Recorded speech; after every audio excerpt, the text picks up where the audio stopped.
Ayan po mga idol, good morning. Nagsisit up na po kami dyan mga idol. Mag-island hopping po kami. Pag hindi po lumalarga po yung kapitan ng sasakyan po namin ay mag-sit up po kami ng life jacket mga idol. Para ligtas po sa ating kasiptihan mga idol. Para hindi po tayo malulunod. Yan. Yan po yung bangka na pinakita ko po sa video na sasakyan po namin mga idol. Yung mag-island hopping. Sa sobrang excited ko po mga idol. Nakikita ko po yung mga island ay napakaganda po. Pagkita ko po lang ay napapawaw po ako sa sobrang ganda. At pagod.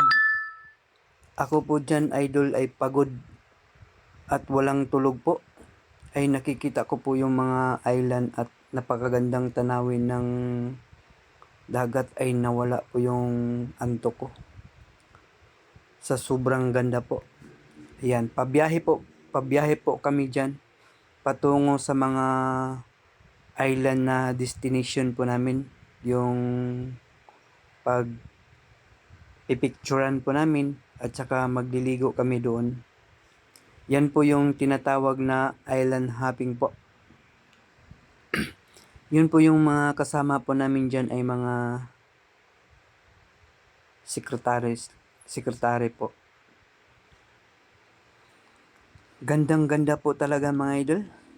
Kaso lang medyo balod gamay. Pero kinakaya pa din. At sa sobrang ganda po ng mga island po doon sa El Nido sa Palawan po. Napakaganda po talaga mga idol. Amaze na amaze po kayo. Pag kayo po ay Thank you for watching po mga idol.